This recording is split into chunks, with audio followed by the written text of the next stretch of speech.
So good evening, welcome. I am really excited to be here with you tonight, Nalaya, because we've known each other for many years. I don't remember how many. We met in Peru on our beautiful journeys of remembering. And I get to do some work with you also and experience, what you do. And I guess, we became friends and get to know each other better. We've done different interviews together. And I've been wanting to bring you back to discuss relationships, connections, masculine and feminine energies, Tantra and shamanism. And I think since we last met each other, I'm really excited because we're going to see each other pretty soon again in a few weeks or next week even. But in the time we met and the time we're meeting now, a lot of has happened in our lives. And so, you became a mother. And I think you were single when I met you at the time. And so you went into parenthood and relationships and kind of happened the same with me. So it's really nice to kind of meet on this other side of the journey. But first, I wanted to welcome you and just say welcome here in the space back. Excited to have you here. Thank you so much. I was, you asked me to introduce myself. I was going to give the exact same introduction. Wow, since we last saw each other, so much has happened. And I think for everyone, the pandemic has brought such a renewal. And I think many of us have gone through ego deaths and all kinds of struggles to kind of arise from that. And not only am I excited to meet you here in this space and really, weave our wisdom together and share in the way that we know, but I'm very, very excited to see you in Peru. I think I'm going to share more about my own personal story, of course, in this episode, because it's so interwoven with everything that I teach about attracting your soulmate. But right in the beginning of the pandemic, I left Peru, which was my home, my base, my everything, for the love of my life. And since then, like you say, I became pregnant, I became a mother, and the initiation into motherhood and, how to create that foundation with not just my husband, but really my life partner, my best friend, my lover, it's incredibly challenging to the ego to allow the heart to break open like that. And we are going to look at that as well in this interview to see how do we self-sabotage? Because now that I am here, I have gotten so much clear insight that even when we're ready, very often it's not just oh, you met your partner and therefore, the happily ever after. It's wow, the initiation of the heart is so tremendous that I do believe that we often get in our own way. But anyway, a little bit of a background of who I am for those who don't know me or haven't listened to our previous episode. My name is Nalaya Chakana.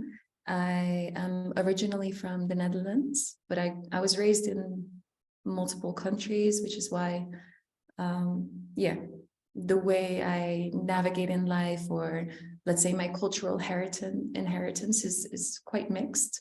And the moment I could spread my wings, I flew off. So the two countries that have been very prominent in my adult life have been India, where I lived for 5 years.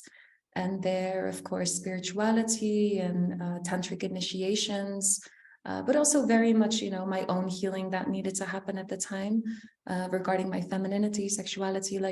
It was a journey of healing that allowed me to understand the wisdom connected to, let's say, the traditional understanding of what Tantra is and how to utilize that power. And then Peru, like I explained before, I was there for a long time, also 5 years. And it's not just the Andean tradition in which I got initiated, but also very much the plant medicine path. And everything that Peru brought me was basically like how to root the spiritual essence of everything that I had learned in India. And so from my creations, I can say like, yeah, I do my best to make it as, digestible, and like, how can we actually implement it here and not just drift off in, envision, your, your future and believe it so much that it happens, but actually like practical, like we're here. So how do we do that here? And what does it mean to step into that resonance that allows you to be in a receptive space? So I hope we get to touch on all these points in this interview. And yeah, thank you for those who are present. And I'm excited to hear your questions. Yeah, before we dive into the soulmate connection and how we might sabotage it, how we desire it so much to have this depth of connection, and somehow when we get deep into connection with someone, that's very often when we run away, when resistance come up, right? When stuff come up.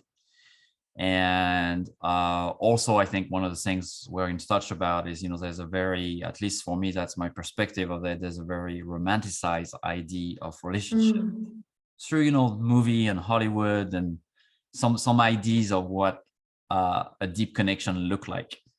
But first, I want to talk just about your definition of Tantra, because very often when I talk about Tantra, and I used to study also with Indian scriptures, the original Tantra, like kind of the old way of Tantra, people often think of just sexuality or some certain practice, right? So I wanted to just get that here first.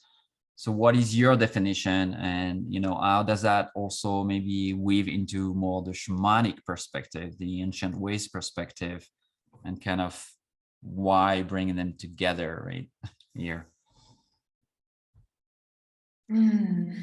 Yeah, I mean, the depth to Tantra in itself could, of course, be a whole a whole course. So let me see how I can summarize it. When I stepped onto the path of Tantra, it was because there was a lot going on in my uterus. So I had a tremendous hormonal imbalance. And what I needed was to connect with the understanding of why certain things were coming out in a physical form, which of course there's all these layers, especially for a woman. Her womb signifies a lot. It's the symbol of fertility. It's our connection to our ancestry, but very much our femininity. And so for me, the journey was very much about understanding all these layers, of which sexuality is an aspect. And so the first master I encountered, his teachings actually weren't over-sexualized. It's more that what he taught us was basically how to activate the Kundalini life force energy for the purpose of healing. And so this allowed me in a very pure way to connect with this huge power, right? And I think everyone is aware of the fact that it's powerful. But I sometimes do wonder that if we were to immediately from that place of curiosity, or from that place of needing proper, profound healing, immediately launch ourselves in an over-sexualized environment where, there's a lot of exploration with various partners and so on. Not to say that that is wrong. I think there's a beauty and a necessity often for a lot of people to explore in those ways. But I have my question, whether you in that space would be able to truly encounter the power of what Tantra is about. Because what I have understood is that, so bueno, in my case, in the beginning, none of it was really for the purpose of sexuality until I found my partner or partners that I really was in relationship with and could use what I had learned in that setting. Which, when I reflect that onto how I teach, I often do, even with couples I've worked with in the past, like I do very much emphasize on you do you first.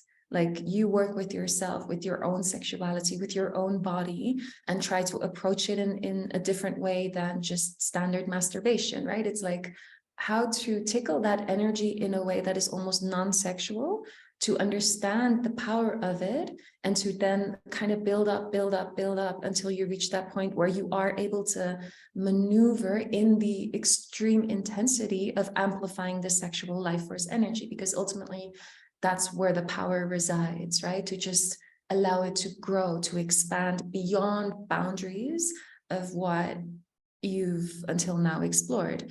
And so even people who have been initiated on the tantric path or have, I don't know how much experience, I do believe that this energy is boundless, it's infinite.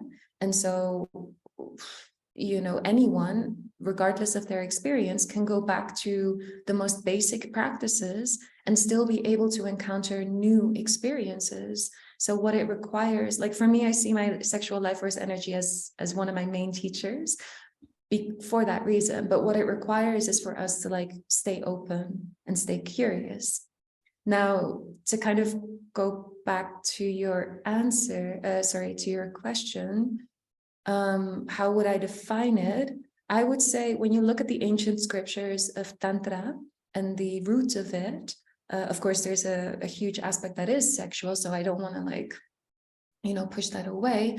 But the union that comes and the magic that we can achieve in encountering God through lovemaking, I would say the heart needs to be involved, which means, you know, that's something you cannot fake. You cannot fake whether you are in love or not. And you cannot fake whether the being in love is mutual or not. It either is or isn't. And so that profound understanding of what you can actually achieve through prayer, through sexual union that is fueled through the heart, that's the magic of the alchemy that happens in Tantra between a man and a woman. Or, I mean, I'm sure that within same-sex couples, it happens as well. I cannot give any comment to that because that's not been my experience. But yeah, looking at it from the traditional sense, it's the opposing polarizing energies that come together, that lock, but that through the heart create that awakening. And so therefore, I think the reason you're asking this question is because there's a lot of over-sexualized interpretation. Like you hear the word tantra and it's immediately understood like, oh, that must be polyamory, or it must be open relationship, or it must be sexual exploration. And so I do believe that, you know, there are beautiful teachings that come from these institutions, because I am friends with certain teachers from these realms. And yeah, healing does definitely happen there. But in my definition, the real magic of encountering God is, it has to be in love.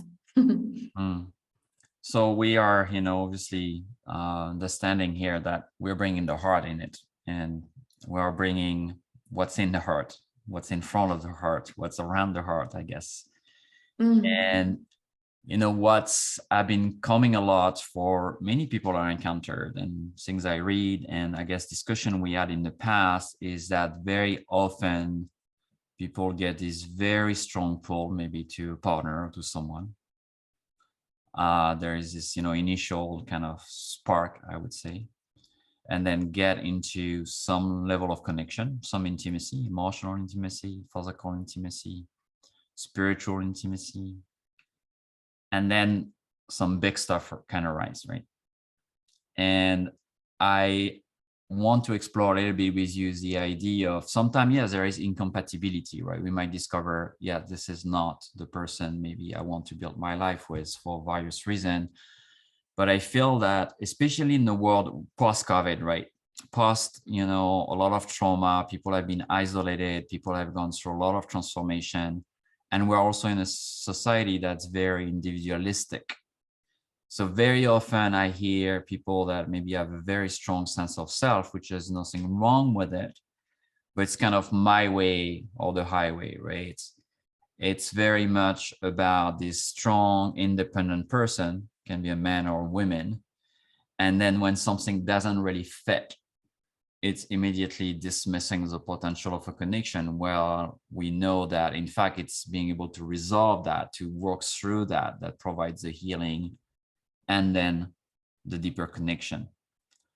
So I would like you to talk a little bit about the shadow of the strong, independent women or men, if you want, because I know you work with both sex clients, but kind of people that really develop a strong sense of self, do a lot of healing, kind of understand their boundary, right? And there's all of healthy things here, but then maybe at some point there's a shadow there, and that become very difficult to connect because we have maybe this shadow. It's like, well, this is the way for me, right? So I'd rather be alone. I'd rather be independent, whatever that means. Because in shamanism, there's really nothing independent. We can't live independent.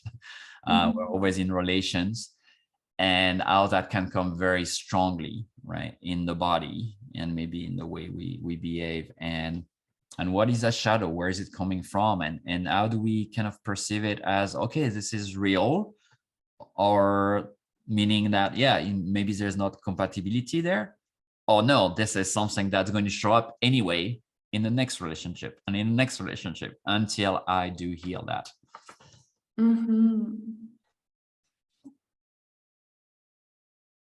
It's a question and you have like an hour and a half to answer. I know it's a very long question, but No. maybe as a shadow of the strong independent woman, I'm just right? considering like where to start. Okay, I'm going to start at the point that you made about shamanism, because I think everyone listening to this is like, yeah, we understand we're an interconnected oneness. We understand that when we look at tribal culture, ancient civilizations, it was never about me. It was about us. And the way that we journeyed through particular initiations like birth, adolescence, becoming parents, becoming grandparents, and death, they were guided. And it wasn't just one person dies or one person gives birth. It's something that happens together, right?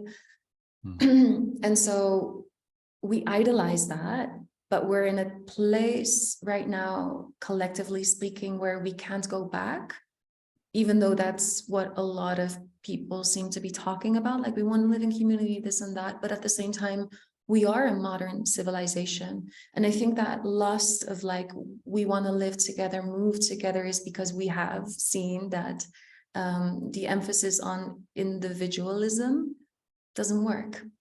And yet we've gotten accustomed to it, right? The person who thrives, the person who's at the top of whatever institution, or they're considered successful.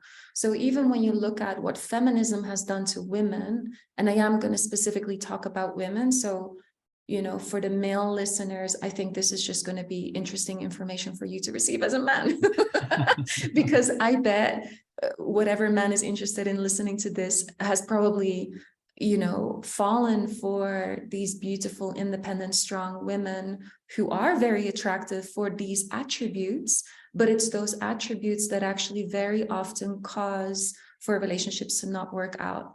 And I think because I was very much, you know, that archetype myself, and I had to go through a freaking ego crushing experience myself to understand how I had been, protecting a really beautiful, but also very sensitive aspect of my own femininity by having, you know, certain things in place. So I'll get into that.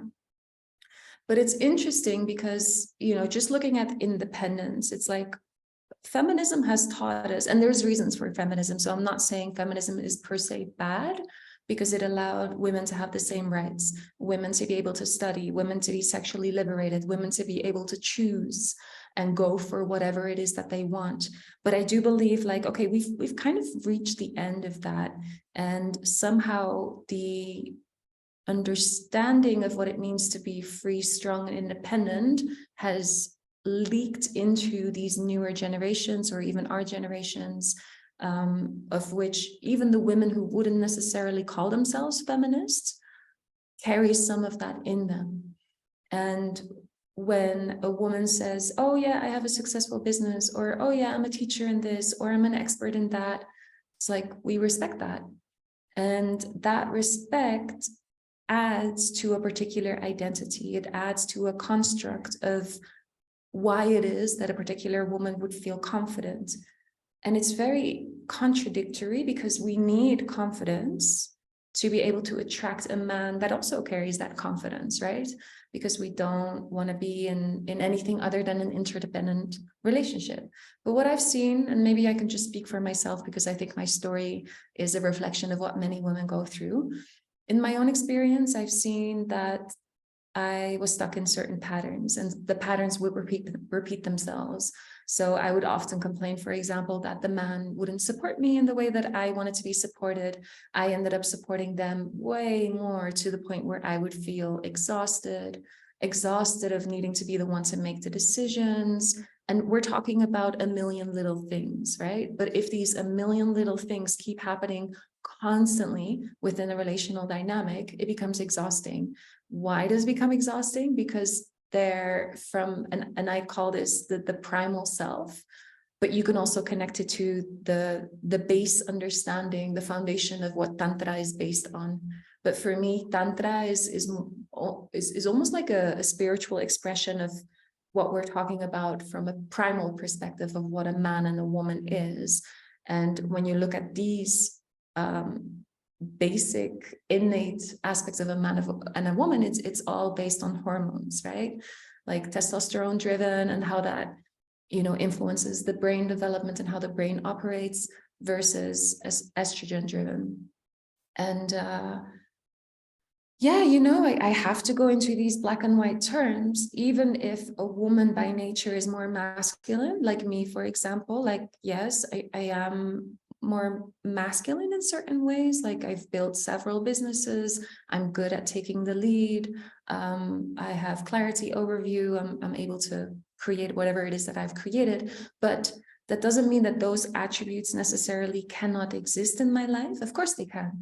But if I pull those into my relationships, it is going to mess up the polarizing dynamic, which is what Tantra is all about, right? It's like, how can you amplify in the energy that will complement the other person's, your partner's energy, to the point where you start creating a greater power between you? And so there's two things I want to touch upon.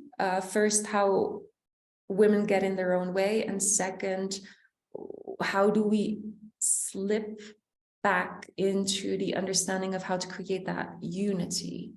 Because the independence, even though there's the conceptual understanding, like we want to merge, it is something very deep that is happening collective. It's what we see on TV, it's what we see around us, it's how we judge, like I said before, why someone is respected or not. That impacts our belief system and our perception of reality. And the fact that I was able to, you know, maneuver through life in a very free way. I traveled the world. I did whatever I wanted to do, basically, you know, and it doesn't mean that my life wasn't hard. I definitely had processes that I needed to go through that were extremely hard. But what was easier for me at the time was to go through those difficulties alone, to process it alone. And I would say that that is the first indication of, like, there's a huge barrier around the heart. There's a huge barrier that is protecting the feminine. So what you see a lot in women is, you know, all of these processes that have to happen regarding the masculine because of the history of feminism. It's like, oh, I have to, I don't know, reestablish a new relationship with the masculine outside of myself. So I'm going to do that with the masculine within myself. I went through those journeys myself, but what I actually see is that the shadow that is hiding behind those kinds of processes or narratives that we talk about, that we convince ourselves of, not just us women, but also amongst women, because there's a million reasons we can come up with of why that is needed. But what I see is that it's not actually a fear to let a man in, it's a fear of the inner feminine to come out, because it's a whole different type of power we're talking about. And again, I find it very difficult to use words because, you know, I can use strong, I can use vulnerability, but anyone who's listening has somewhat of an understanding or an experience of what that means. But with any of these words like trust or love or openness or vulnerability, same as sexual energy, it's boundless. The layers are infinite. And so the idea is to never get stuck, right? So when a shadow comes out, like, okay, I have to admit that I didn't feel supported in my past relationships because I was in this position where I wanted to take the lead, even though I hated being in that position, right? Like there was something in me that manifested those kinds of relationships, even though these men were often in a position of being a teacher. I mean, I've dated a tantric master, I've dated a medicine man, a psychologist, a sexologist. Like there was something in me that really was looking for, I don't know how to put it, my equal, someone who I could perhaps teach with or complement, you know, the wisdom that we carried. But even in those scenarios, so it's like, okay, from the outside, I was looking for something. Often they were even older, and yet I would still end up in the position of being the one who needs to make all the decisions. And women who go through these kind of experiences often step out of relationships like that saying, oh, you know, this person is not in integrity, not the way that I thought he was, or, oh, he's not as, you know, capable as what I actually need, or he's not masculine enough. And to some extent, that can be true. But I think that, you know, very often that again can become a narrative for not wanting to acknowledge that the shadow is actually within the feminine of the woman, because of the resistance of fusing and you know, melting into that oneness of what it requires to be in a strong polarizing relationship with a man. And in order for that to happen, especially with women who feel so comfortable in a particular position that adds to that identity and therefore adds to ways that make her feel confident, it's like the question really becomes like, who are you when you're stripped from all of that? And from that place, how are you able to allow a particular vulnerability that isn't controlled?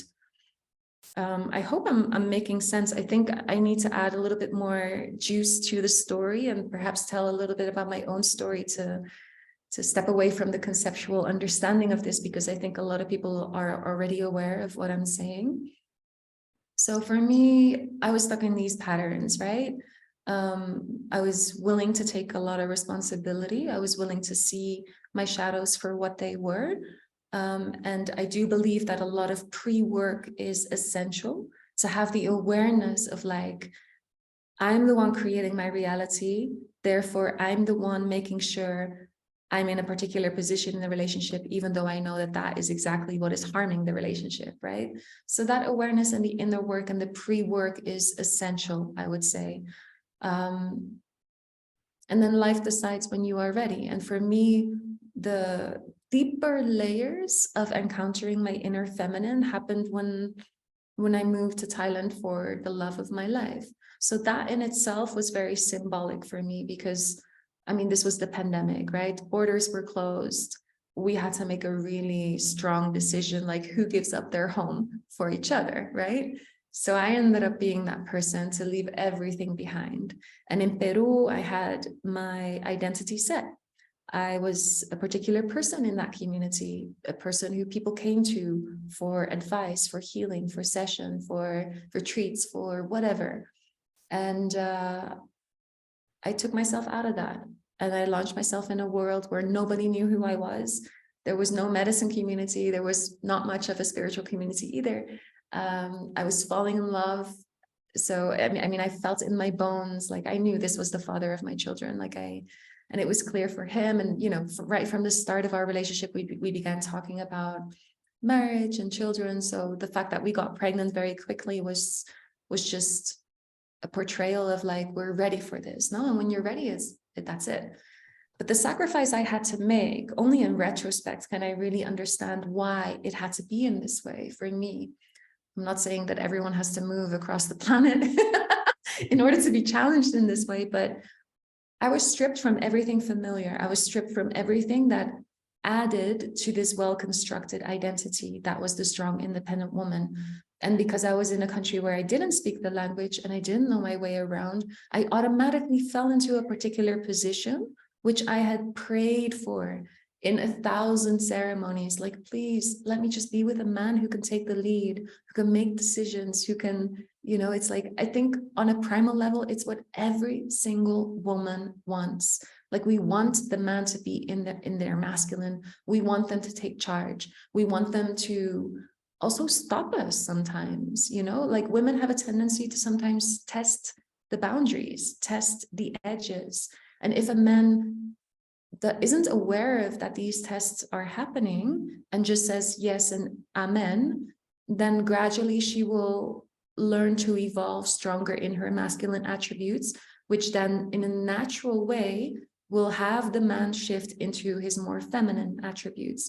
So speaking of my past experiences, these great men, these great teachers somehow ended up slipping in that expression of themselves because I wasn't willing to make space for their masculinity. So on a very subtle level, there's often this competition happening, merely because it's so confronting to the ego, to the heart, to become one, even though it's what we crave. So what I've seen in my own relationship is that, I was pushed into this position, which was a delight. Like I could see like, oh, finally, I'm not getting exhausted in a relationship because I'm finally in a position where I've dreamt of being. But the moment I became pregnant, I mean, pregnancy is like the amplified experience of femininity, like in the most divine way, right? Like if a woman is able to let go of her work, let go of responsibilities, let go of all these things that get in the way of being able to enter the altered state of consciousness that a woman can experience during pregnancy, which I highly recommend for any woman. And I did that by choice because I knew when I was going to be pregnant, that's what I wanted to experience. But also it was not a choice because I lost my capacity to function from my inner masculine, if that makes sense. So for example, to be able to do one-on-one sessions, you need somewhat of clarity in the mind to navigate what's happening. And just that kind of navigating, it like completely dissolved in my pregnancy. So it pushed me more and more and more and more into my feminine. And the things I discovered in that time of being pregnant basically allowed for me and my partner to establish a particular foundation. And so my personal experience, was a little bit, let's say extreme. I got pulled out completely from my world, from my confidence or the attributes in my external that contributed to that particular confidence, which I can now say wasn't true confidence, but it was almost like this mask that allowed me to operate in a certain way that had me feel worthy, I suppose. And yeah, it was confronting to be in a foreign country, no friends, no family, during the pandemic, going through this wild initiation of becoming a mother. But at the same time, that extremity of my experience did very much allow me to see all the shadows that were there. And it was hard. It was really hard for me to witness them, to see aspects of myself that I really, really disliked. But also for the first time had the opportunity, because of the love I have with Ruan, my partner, the love we have for our family, the patience he has for me to go through these processes, right? Like the same way I have patience for him. And it's something that I see in you as well, Angel, like the processes you've gone through, this past year. It's like, that's love, to allow your partner to lose it completely, to fall apart, to fall into depression or whatever it is that we go through in life, right? Like if we are able to journey together and have love be the power that allows us to move through these layers. I mean, for me, I could clearly see, where that protection had been in place that had actually prevented me from being able to tap into the potential that was there in various relationships I've had in the past. And in a way, I could say like, they were not my soulmate, but maybe, I don't know. And I say it like that because I know that we're living in a time in which I would say people break up too quickly. People come up with all kinds of narratives of why it didn't work out. And looking at it from this shell of confidence, which is a shell, that confidence is often like, oh no, I deserve better. Oh no, I should have seen the signs earlier. Oh no, I need a real man. But we can pray for that real man, but those real men are there. The only thing that is missing is really the allowing of that feminine, or even just encountering the, what I call the machista within.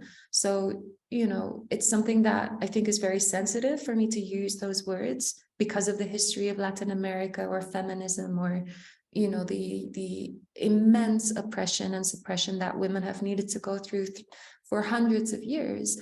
But if we continue being the victim of that, continue allowing subtle ways in which the woman operates for that to be present without acknowledging that actually we're getting in our own way. For that reason, I do want to use words that are a bit edgy, because I can speak for myself. The thing that was so hard for me, a woman who from her early 20s was on the path of femininity and womb healing and sexuality, sensuality, women retreats, this and that, and it was all feminine.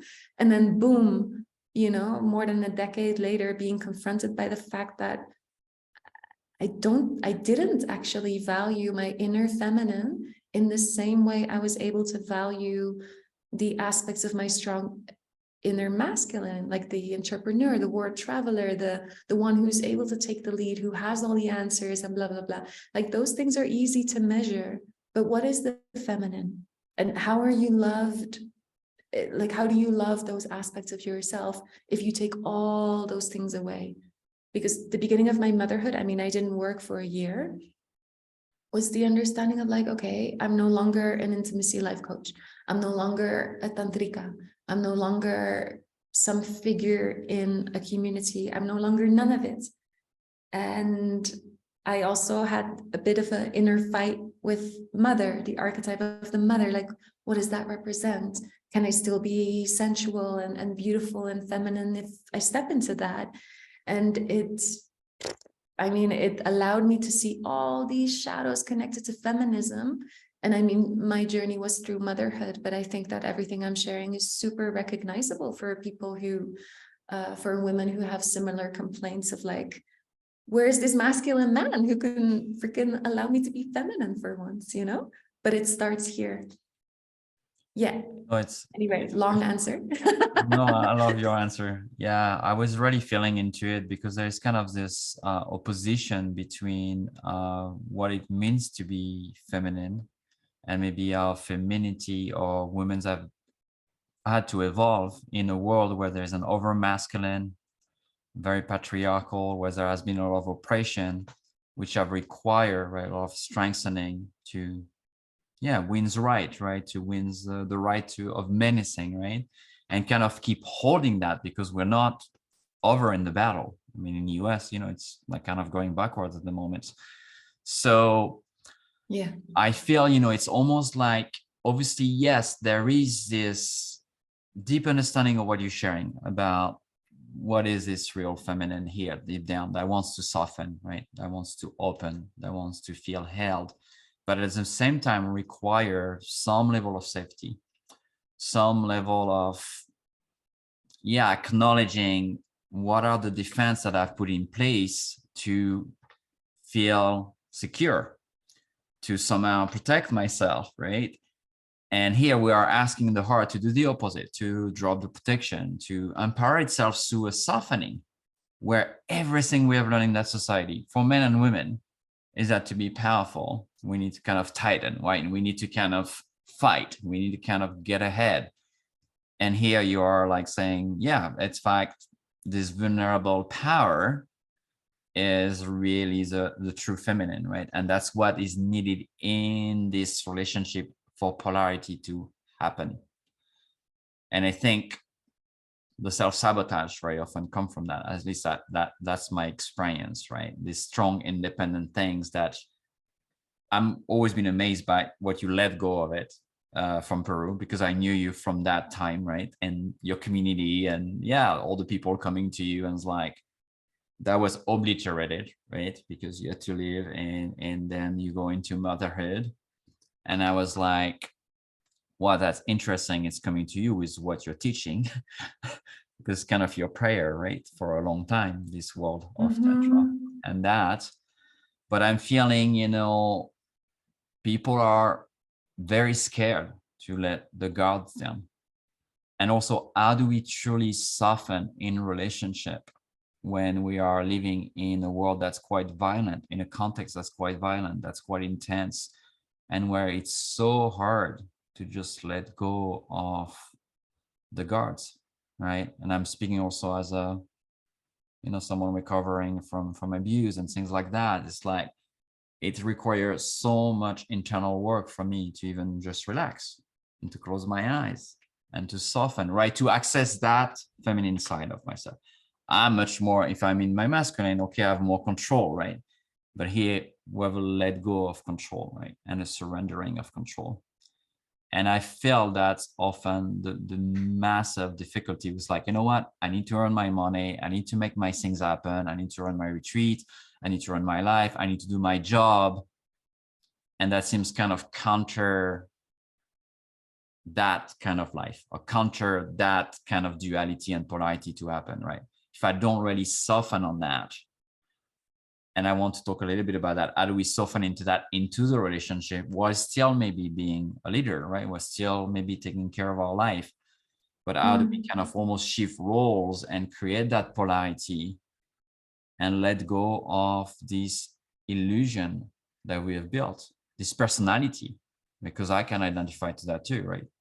It's like, okay, all those things, this is who I am. People call me this and call me that and call me this. But who am I if I have to let go of that because I need to enter maybe fatherhood, or I need to enter something different into my life, who I will be? And it can be, we talked about it right before the interview tonight, quite terrifying, right? Mm. And I'm sure, I can't speak for women, but I'm sure there's an aspect of it to let go of all that. It's like, it's a bit terrifying if I have to do that. And to really allow to receive, right? To soften, to let someone in so deeply, because we have to be so vulnerable, and that's scary. I mean, it is scary for me, and I imagine for women it's even more scary because of the world we're living in. Yeah, so two things I want to respond to, just as like a note for myself. Safety and yeah, making a choice. And softening. I don't know if you can talk about this idea of softening, right? In a world safety, choice, such softening. hard time softening. Yeah, so I agree, and I'm very happy that you bring this up, because it's like, it's not like a woman who's running her own business successfully is suddenly going to be like, okay, I want a life partner. That means Control Alt Delete. No, it's like, because we want it all, and we can have it all. But there is that kind of like, okay, where are these attributes of me? Where can I express them that is actually benefiting me? So in a business setting, for example, what I saw for myself, where my true healing really began, is that most of my relationships, my personal relationships, were very similar as what I was experiencing in my work. So, like I said, I was this person in the community that people could come to, but it was exhausting. And what I noticed throughout the years of whenever I entered true crisis, like true crisis, it was hard. It was hard to see which relationships were actually of that mutual support. Who could I rely on in the way that they could rely on me? So I got to a point where I understood, like, actually, a lot of people consider me a good friend because I'm always there for them. But can I really say the same? And again, I could blame them for their inadequacy or blah, blah, blah. But again, that's a point of taking responsibility, and to just have that insight, no, of like, who do you select to be your friend? And what do you need to change within your own being to give opportunity for those friends to also change the way that they interact with you? Or unfortunately, sometimes naturally, some friends will fall away for that reason and new people will enter your life. No, and I think our relations, we have to see them as one. So if there's anything going on within a family dynamic that you are not okay with, like even how one of your parents treat you, or like I just explained, like I didn't feel supported by my friends at some point in my life. If anything happens like that and you're, praying for your soulmate to come along, I bet those, patterns need to be worked out before you would even be able to attract that kind of healthy partnership, because the intimate relationship you have with your partner or your soulmate is a direct reflection of how you step up in all your relations. And so I would say that that is the place where we can practice feeling safe. Because in my case, I convinced myself, it's like all these narratives, right? Like life is full of stories and we can change the inner narrative. So the narrative I had gone by is like, oh, I've traveled the world since I was, I don't know what age, and I'm this multicultural being who has delved into Tantra and this and that. And therefore, whenever I'm in a process, I need someone on this level to be able to help me, which is bullshit. It's like, if the ego is so big that it convinces you that whoever loves you, whether it's a brother or a sister or a parent or your neighbor, isn't adequate to love you through your process, that's a barrier. That's a barrier of allowing yourself to be seen in complete imperfection. Because perfection, again, we're rewarded for it in life, right? It's like if you are able to be the best at something or have a successful business or be successful in the way that you help others, you're praised for it. But if you are able to fall apart, crumble, allow the chaos to come out, allow the most ugly aspects of you to be witnessed and be loved in those moments, it's like, I get goosebumps just saying it, because that is a power not everyone is capable of expressing. And it is not considered a power. And it's there where the reframing has to happen. And so, of course, nobody's going to step in. Nobody can just step from being completely confident to suddenly be able to crumble in front of their best friends, right? It's something that requires step by step and just reflecting of like, how much do I allow this friend in? How much do I share of my process? How much of it is not controlled?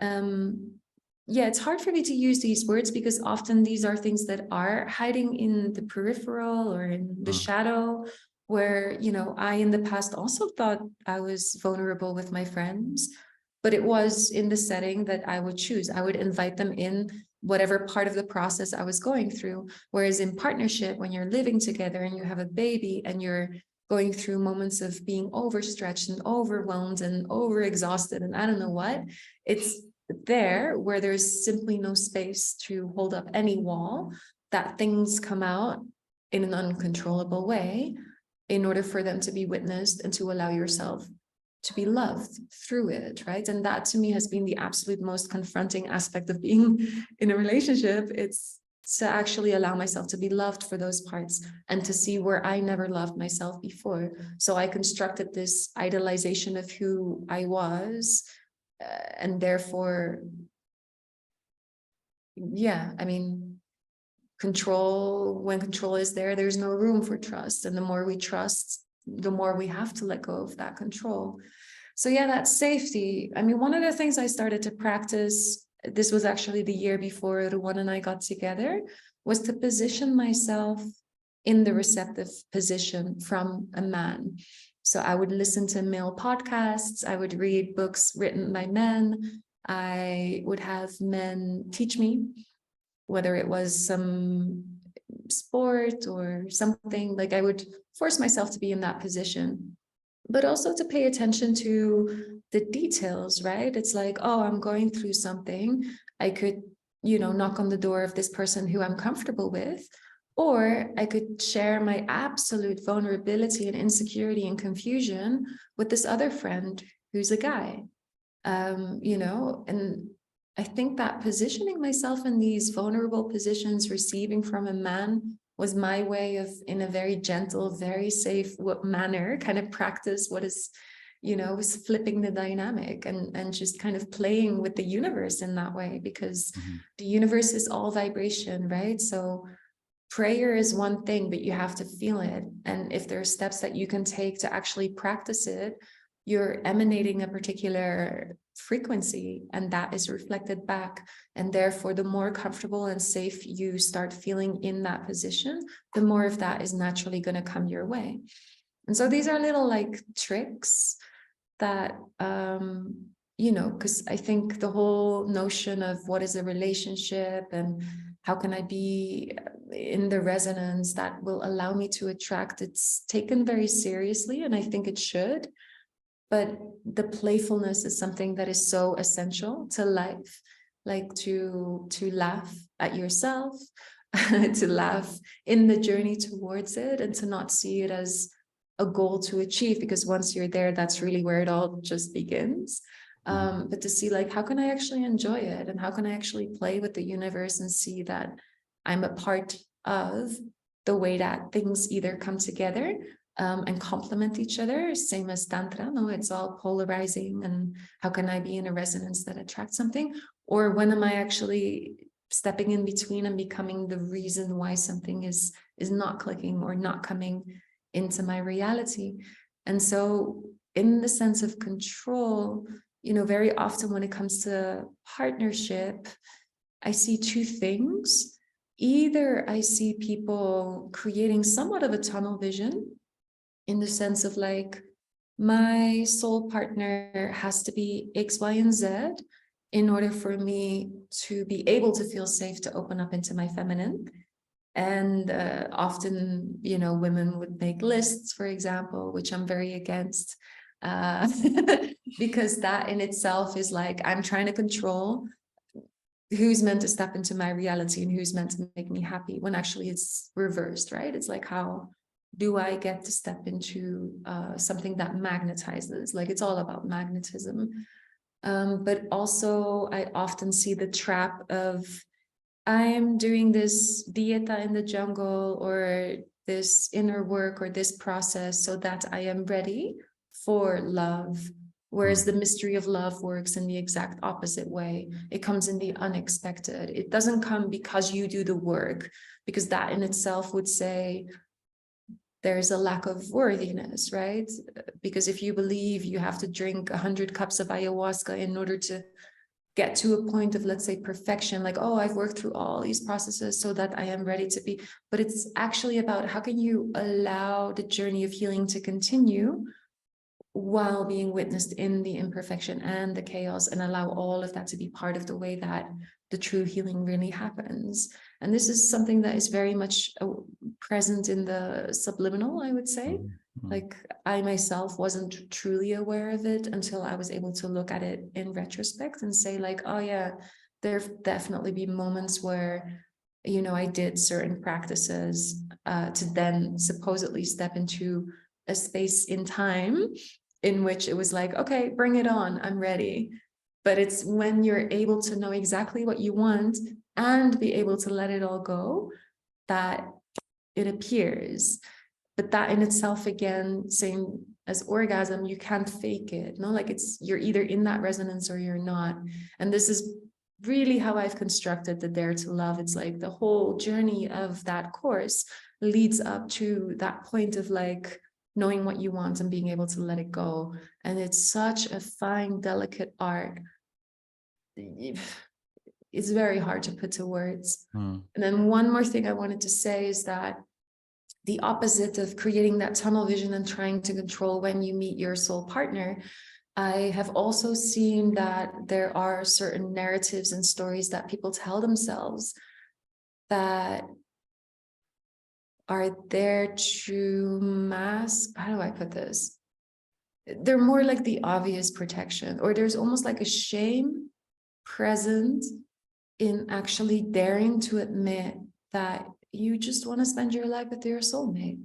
Like I've noticed that, you know, part of why people break up continuously while still longing for a good partner, meaning, you know, they attract people that they can let go of.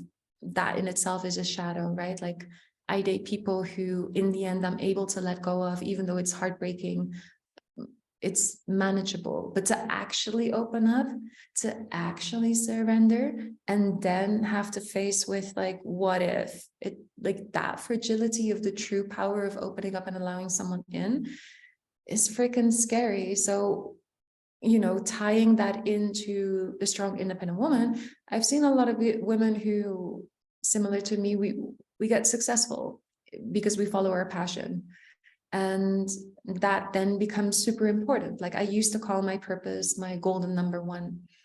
And there's this trap, the trap of thinking that we're forever going to be young, the trap of believing that, oh, you know, I can just do this work until my mid-30s and then I'll be ready. So that's another type of masking, which is not the tunnel vision of desperately trying to force, you know, this person to come into your life, but rather kind of consciously avoiding it. And I believe that that avoidance, it happens in a very subtle way. I think happens because there's somewhat of a shame towards, or like a rejection of not wanting to feel desperate, which of course, like, I don't think anyone wants to feel that or be perceived as that. But there can also be this shame of like, well, I've had experiences that didn't work out. So if I dare to admit to everyone that I do really want my soul partner and it doesn't work out, then actually I would have failed. So it's easier to not attempt and to not therefore be able to fail than to attempt and fail. And that's where I see a lot of people create all kinds of stories that kind of prevent them, like, oh, this is not the time, or, oh, you know, this, what I'm doing is actually more important, or I'll just, you know, focus on this for a little while longer before I will open my body to create life. And for myself, I've had two very potent medicine experiences that revealed to me this very simple, very fulfilling desire of having my own family. And one was with Yopo, which is also an Amazonian medicine. And the other was with ayahuasca. And these happened in like spread out over a couple of years. And in both of these moments in time, I was in a complete stress, complete chaos in life, complete confusion. Like there was so much going on, which is why I reached out to the medicine. I mean, this is what medicine is for, right? It's like, I'm going crazy. Please help me out. Give me some direction. And I thought my entire world was falling apart and I needed some kind of guidance. But in both of those ceremonies, the only thing that I got shown was the simple primal desire of creating life with my soulmate.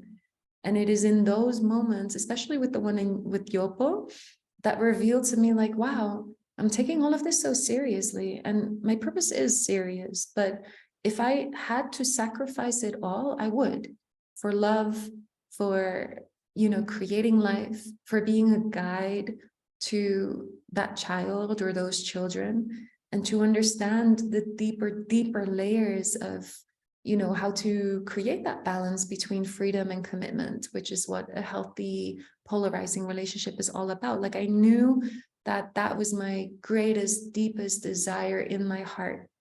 And so from that point, from that place, that's when I started contemplating, like, how do I create a course, which I named Dare to Love.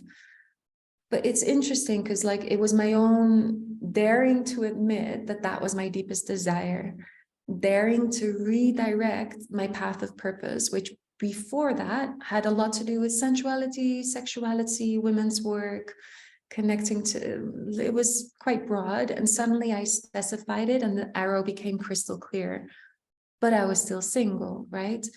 And it's very interesting because my own healing journey and all the shadows I had to encounter and the blockages I had to move through, as well as what I saw, I was able to assist in all the clients I had been able to work with before that point, allowed me to channel this course, let's say. And I call it channeling because I clearly created a system that works, because I taught it. And while I was teaching it, my soulmate appeared and my whole life changed. And now that I'm, finally at a place 2.5 years later where I'm like, okay, let's teach it again, I'm able to reflect on the way I was teaching it, or the place I was coming from, and share from an even more humble place, where, like, wow, this initiation into being with my soulmate, but also, the initiation into motherhood has like revealed aspects of like, how do we get in our own way? So it's very fascinating that certain things were already there in the conceptual form. And I do feel very guided, by spirit, knowing that I had to teach it in order to be in a place where I could actually tap into the magic or the resonance that it requires to be able to attract the soulmate, and then kind of upgrade the teachings and be able to present it again. And even now that I'm working on it, I feel like, I've struggled with some of the modules, because again, there's another initiation in the teachings that I'm about to present. And I think it will forever continue to be this ongoing, initiation for myself, because to dare to love, it's like, love is so mysterious. And again, similar to sexual energy, it's infinite. So whatever I understood before, when it comes to like, what does it mean to be open and receptive? What does it mean to trust? What does it mean to be in my feminine so that this man can be in his masculine? It continues to be an evolution, until I again meet another blockage and have to work through that. And again, meet another blockage and have to work through that. But anyway, I just wanted to share that aspect of how I've actually created Dare to Love and where I am now with it, because it was a very humbling experience years ago when I created the course, to actually allow myself to admit I'm ready for real love, and therefore teach it and journey with people and learn through their reflection. You know what I mean? And I just want to highlight that, because I feel like there's a lot of people who have that desire, but see themselves looping in dating the wrong people, or dating another version of the type of person you've already been in a relationship with in the past.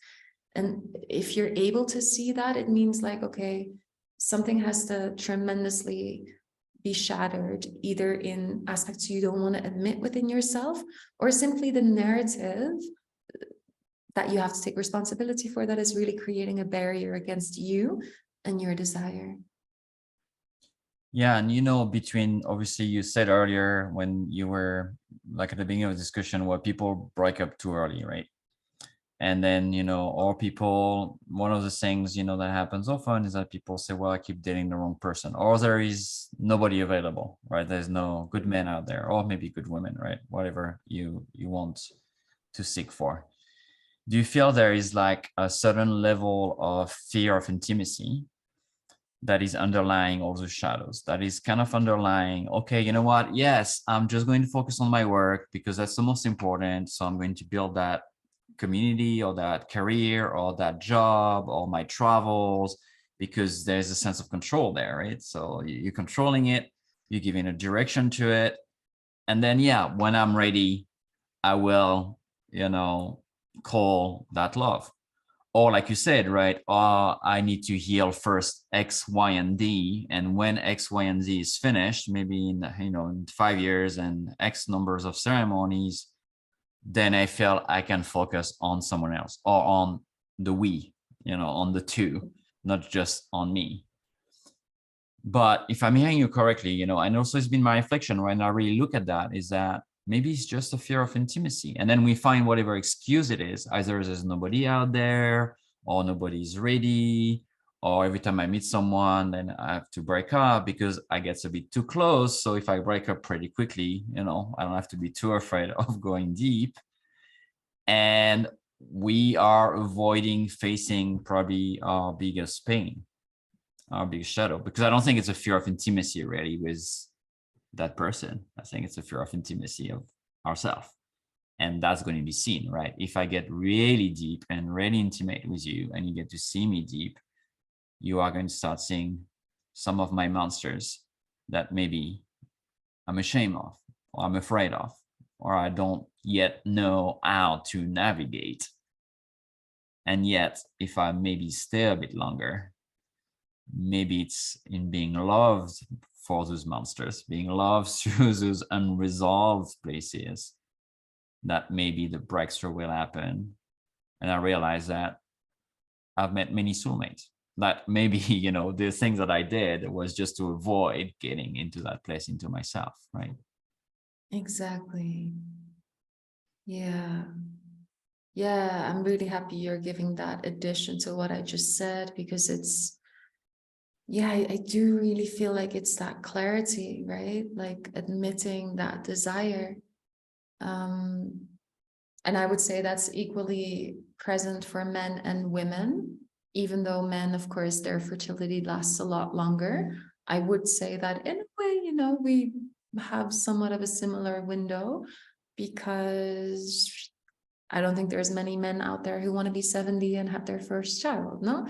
So in that regard, whether there's a fertility window or not, I do believe like there's a particular chapter in life that presents the opportunity. And when you are in that chapter, to have that clarity, I think, is essential. The clarity of, I want my soul partner and I want a family, or I don't want a family. And I think that either answers are valid, but they have to come through clarity. And I've been wanting to speak a lot about this, but it's been very difficult for me to because I write a lot on Instagram, because I just like writing and sharing about my experience, but I also like provoking people a little bit. But this particular subject is so sensitive, because there's people, who've already overstepped the boundary of their fertility, may have had that wish, didn't accomplish it. And for me, that's something yeah, I want to respect that. But in this podcast, I want to take the opportunity for those listening that yeah, just freaking get clear. And it doesn't matter what your answer is, just get clear and allow that clarity to guide, and allow that clarity to push you beyond your comfort. Because like I said, no, the pattern I was so comfortable in was the thing I hated being in. I didn't want to be the guide. I didn't want to be the one to make decisions in my relationship. And there's a lot more patterns that I can invite into, this conversation. But I think that this is something very common of yeah, as women, we want a man in charge. We really do. Even the women who probably don't want to admit it, or who feel comfortable in saying where we're going or what we're doing or what's happening. I mean, in pregnancy, I lost that capacity. But yeah, to come back to what you were just saying, yeah, I think choice, clarity. Yeah, I but I lost think, the trail of thought. yeah, I mean that fear of intimacy, because we think The fear of intimacy. it's about the other, right? And what's happening is out there, but really what's happening is that I'm going to start to be facing something that maybe I've never accessed, right? That's it. Yeah, That is deep inside me. And clarity, and to weave that on top, I think sometimes we think we're very clear about what's happening and we're very clear about what we want, but it's just a story, because our whole identity is built around that. So being clear even about okay, I don't want a family, or maybe I don't want a life partner. Some people just say, you know what, I'm independent, and this is who I am, and I'm very sure of that. But very often when I do this work, and I know you do deeper work of that, with clients, when you start unpeeling that story, you realize it's not really that person is like that. It's an identity, a mask, something that was built for protection a long time ago. And that's going to create suffering if we don't really see that it's a story, right? If we don't get clear at some point. But we might think, I think the worst confusion in our life is when we think we're clear. And then we don't know. It's when we know we're confused, right? We know we're freaking confused, and we're very clear of that. But when we're very clear about something, we say, no, this is who I am, and this is what I want. but maybe it's BS, right? Maybe it's something I've built over 20 or 30 years in order to avoid feeling the underlying pain or fear or shame. And that's so hard to potentially see, right? I have this shamanic tarot deck. It's the Vision Quest deck. It's I highly recommended. There's this one card, I don't actually remember which card, but one of the sentences in the book says, oh, it's the card of security. And it says that the only true security that exists is within insecurity. So it's talking about the mystery of life. And it's exactly what you say. No, it's a paradox of like, if I'm convincing myself that I know exactly who I am, I know exactly what I'm doing and why I'm doing it, what my purpose is and where I'm going, it's not, there's no space for the mystery. And love is the most mystical, paradoxical essence of life. And I believe it's why we live. So to avoid it is to avoid an aspect of the magic of life. But if we are open to that mystery and open to stepping into, let's say, discovering what it really means to feel secure within that infinite insecurity, because it's like anything can change like this in any moment. Someone does something, and that's what happens in a family, right? Like I am now 3 people and we're getting ready for our next pregnancy. So in a while I'll be 4 people. And it's really how I experience it. It's like to be in a partnership is one thing, especially as women, we feel so much. We can often feel our partner's thoughts, we can feel their feelings. But when you're a parent, it's like, wow, there are moments where I really thought I was losing my mind because I felt her and I felt him and I felt myself, but it's almost like I came last and I didn't even know how to navigate it and separate it and rearrange it or be guided by it. But it really demands, it's an initiation, right? To just be able to expand in that way, to learn how to be open in that way and be able to respond in the moment, which really demands to let go, right? To the mystery, to the insecurity, because the amount of times I have made plans and had to change my plan. And I think anyone who's a mother can agree with me. It's like, oh yeah, of course. But how to then still enjoy it. I think that is this insecurity that you're talking about. Like, how can I still feel secure within the insecurity and have so much faith that something is interrupting my plan because it's not meant to happen in this moment. And, you know, in my journey of motherhood, since the beginning of the year, it's the first time. So basically my daughter turned 1 in the beginning of the year. So after a year of motherhood, I finally reached a place of like, okay, I can pour some of my creativity back into my work and my creation. And it's just a window, right? And in this window, I'm preparing for Dare to Love. I'm doing all kinds of detoxes for my body because my body is my body before I'm offering it again to someone else.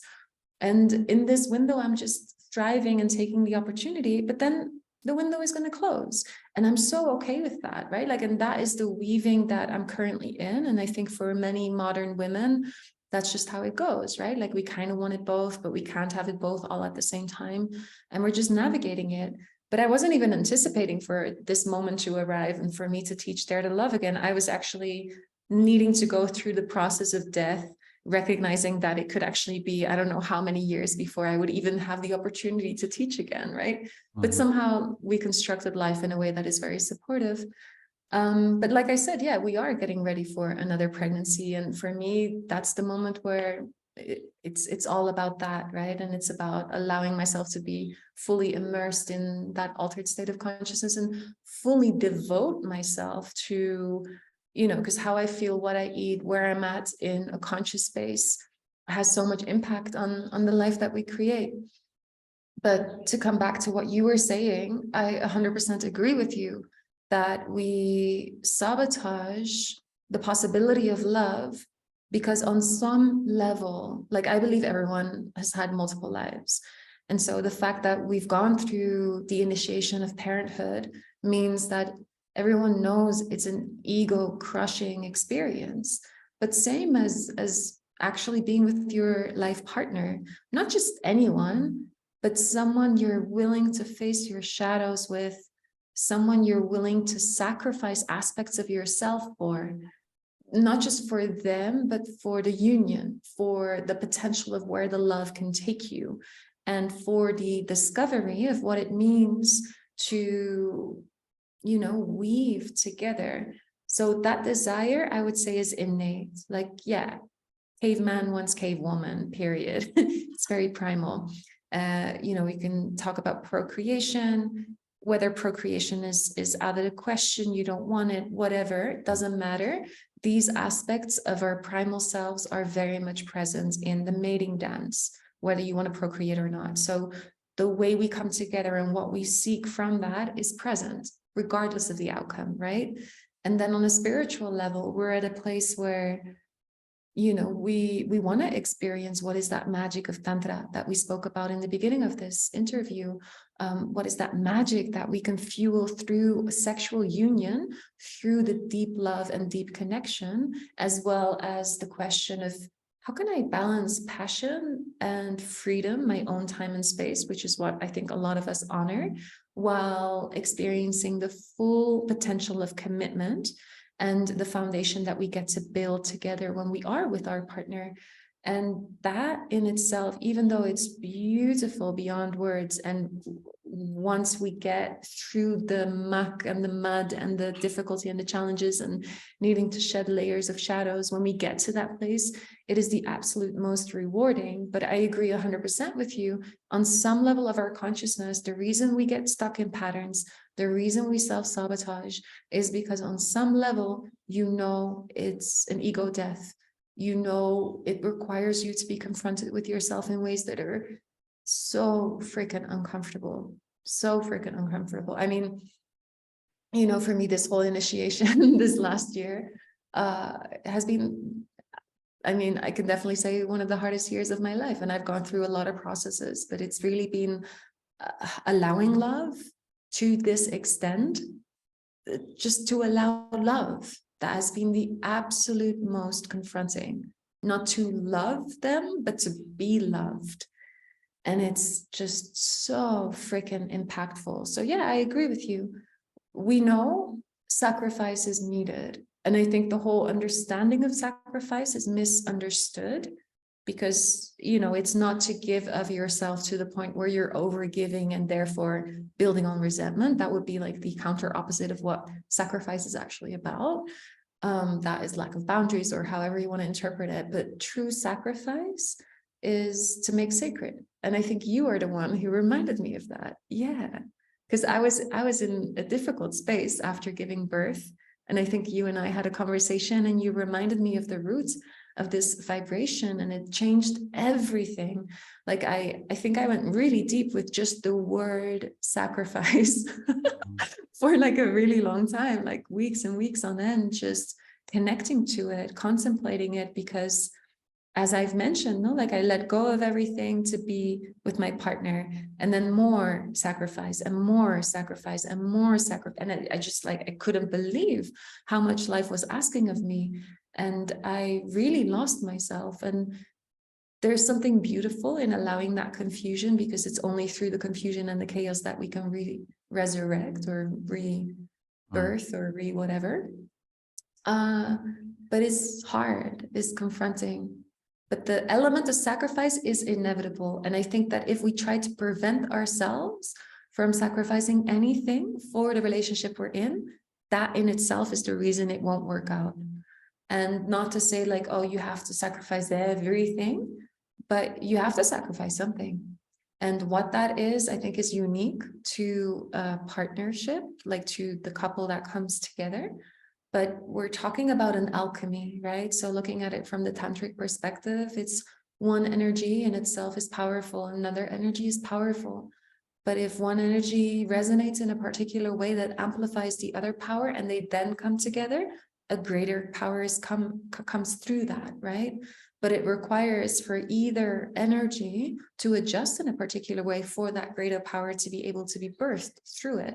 I mean, it's how the seed and the sperm and the egg come together, and it, you know, it's visual. You can visualize it in all kinds of ways. That is present in all of life, in the way that the sun makes love to the earth, or however you want to visualize it. No, it's like one cannot stay the same and expect the other to kind of adjust to it, because if that is the way things are done, for sure it's not going to work out. And so that element of sacrifice is super confronting, because there's always going to be an element of sacrifice from the ego perspective, from the identity perspective. And I never knew my ego was as big as it used to be. I had no idea. Oh, you should have asked me. until it got crashed.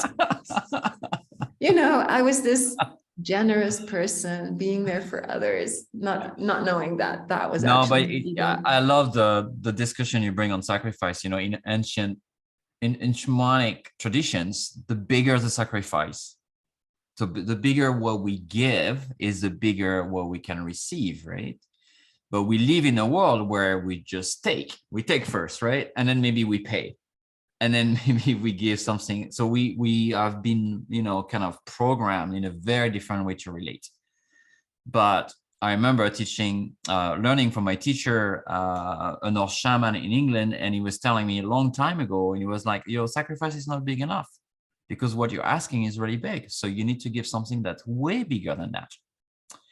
And I think when we're in a society where we're very independent and, you know, we have our stuff, we haven't learned to really sacrifice, right? It's scary, basically. It's very scary.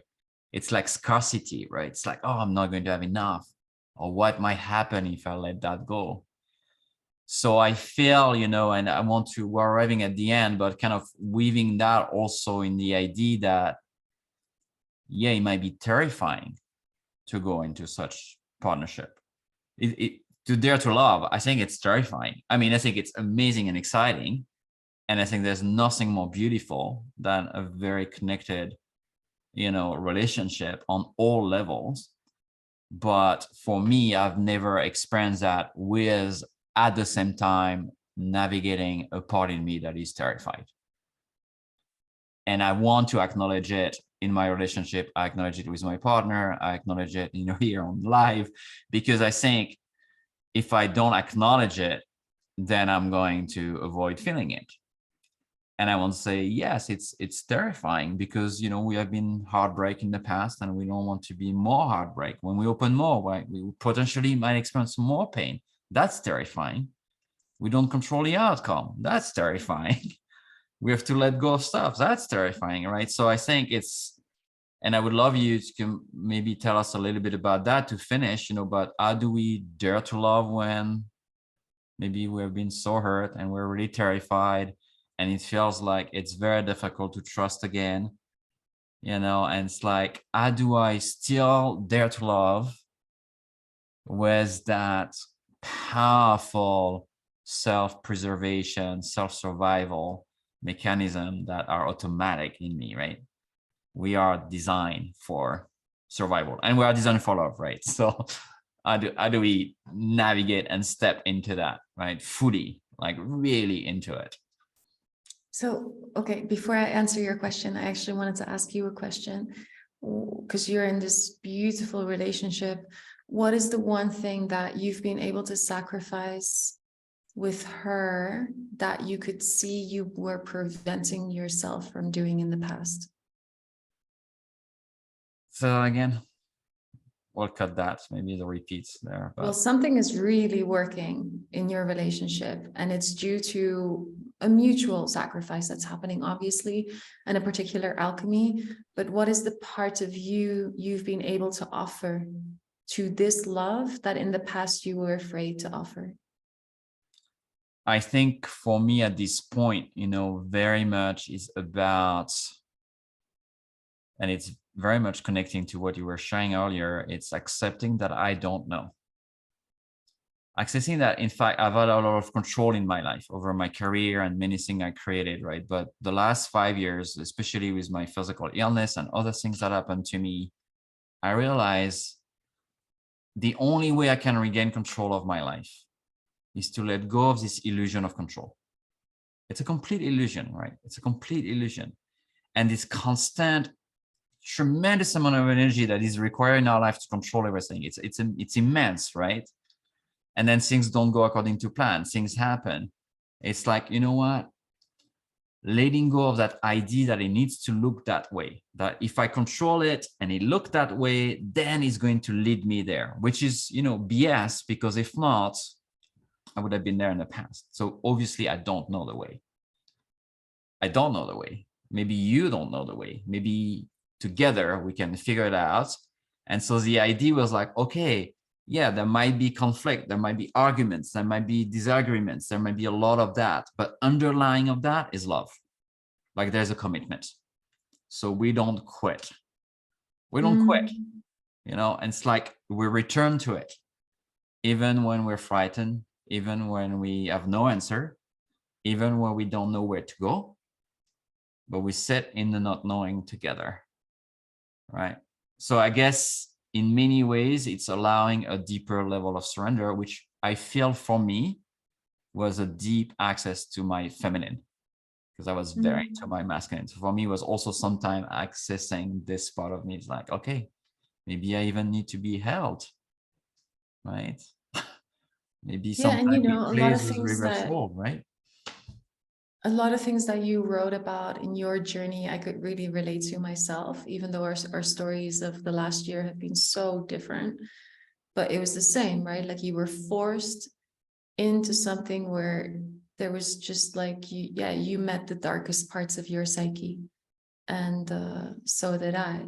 But for me, looking at just your story, it's no coincidence that this happened while being in this beautiful relationship with your partner.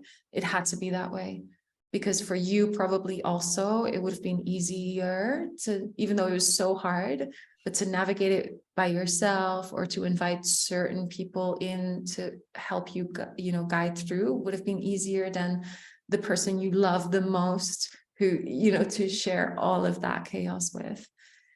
Yeah, it's freaking powerful. And I think Because that I life, think, yeah, and you're right, because I think when we're in pain, when we haven't figured things out, when we are not fully in control, I feel, and maybe it's a man thing, right, that I don't have much to offer.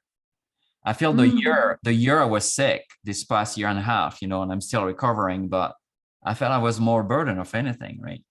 I was really not able to provide so much help, with to someone, to a child, to many things that I could do, because there has been weeks where I've spent a week in bed or a week in my sofa. And when I say weeks, months. And I felt like, am I a burden? And allowing ourselves, especially as men, where we are supposed to take the lead and control, like, well, I can't provide that right now. And what am I if I can't do that? For me, it really brought me very deep about the relationship, masculine and feminine, and the roles we have to play potentially.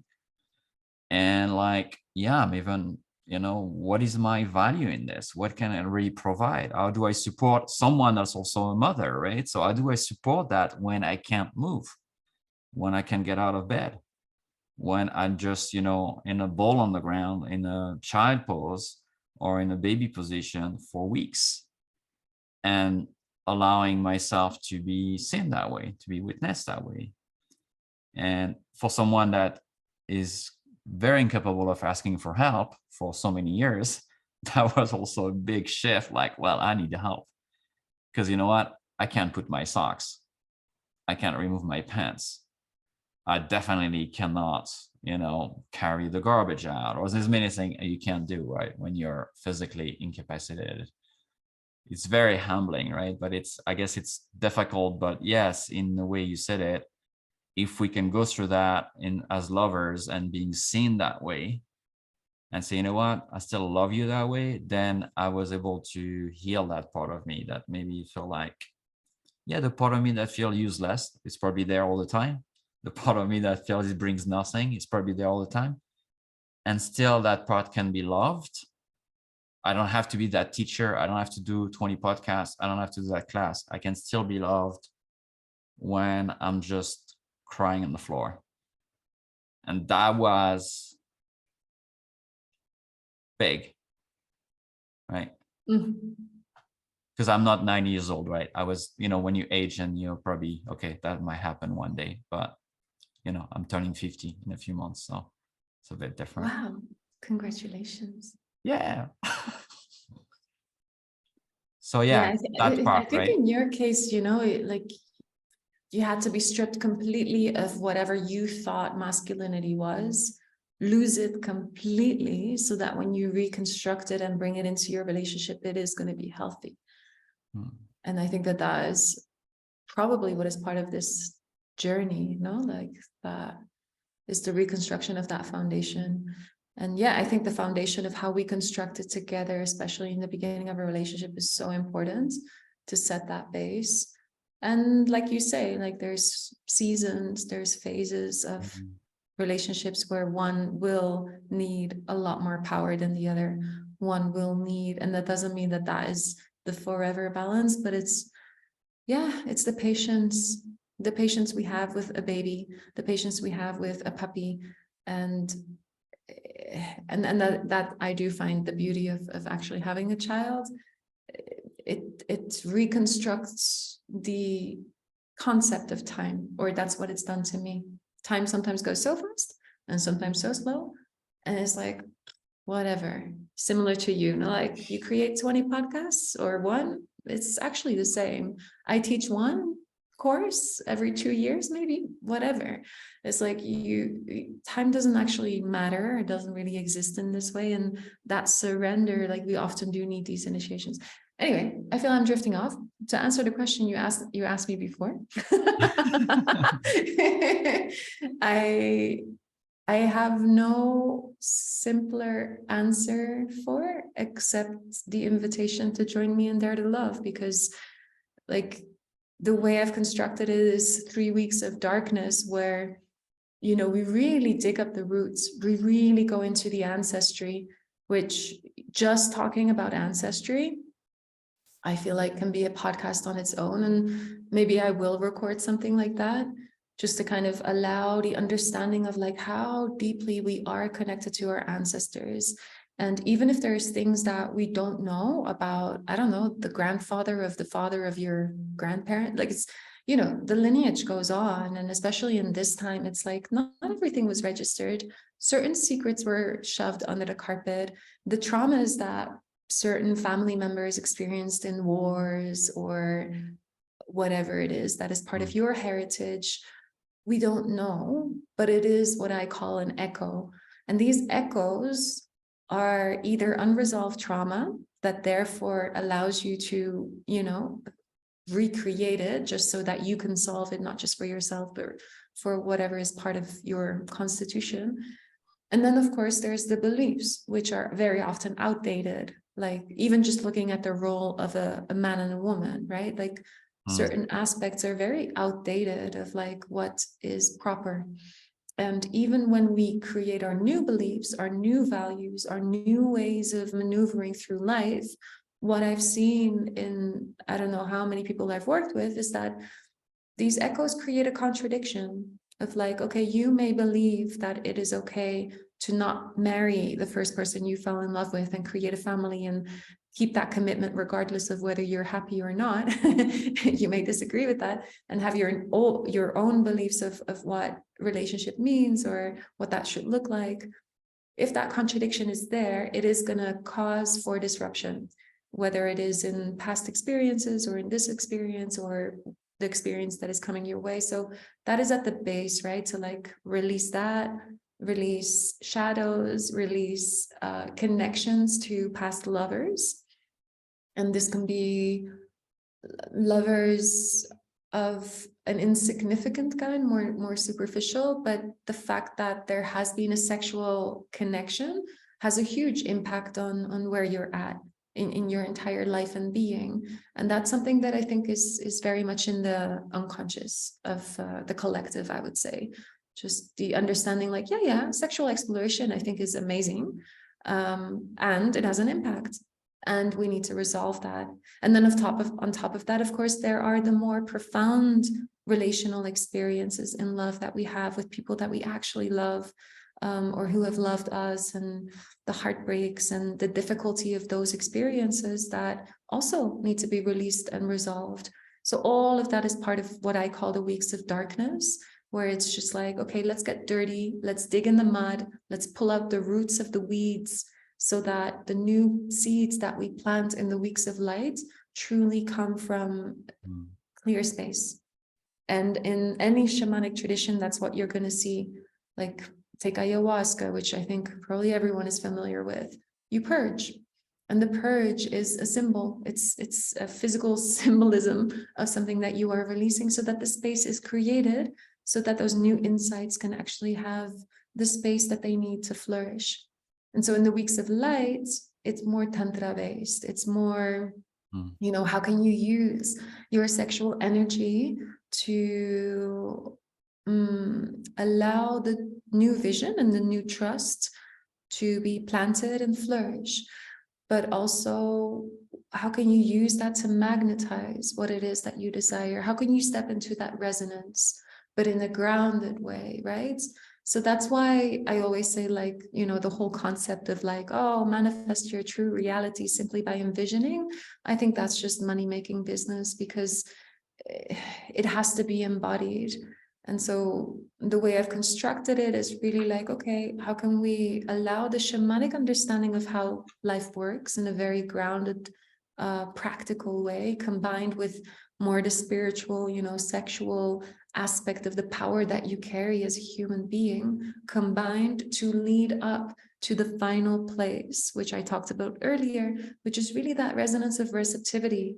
So it's not the penetrative force of like directing that arrow, it has to be like this and has to happen now and with this kind of person, but really in that receptive space of like, I feel secure, I'm aware of certain aspects of protection, but I'm working on it, and I now have more faith in all of existence.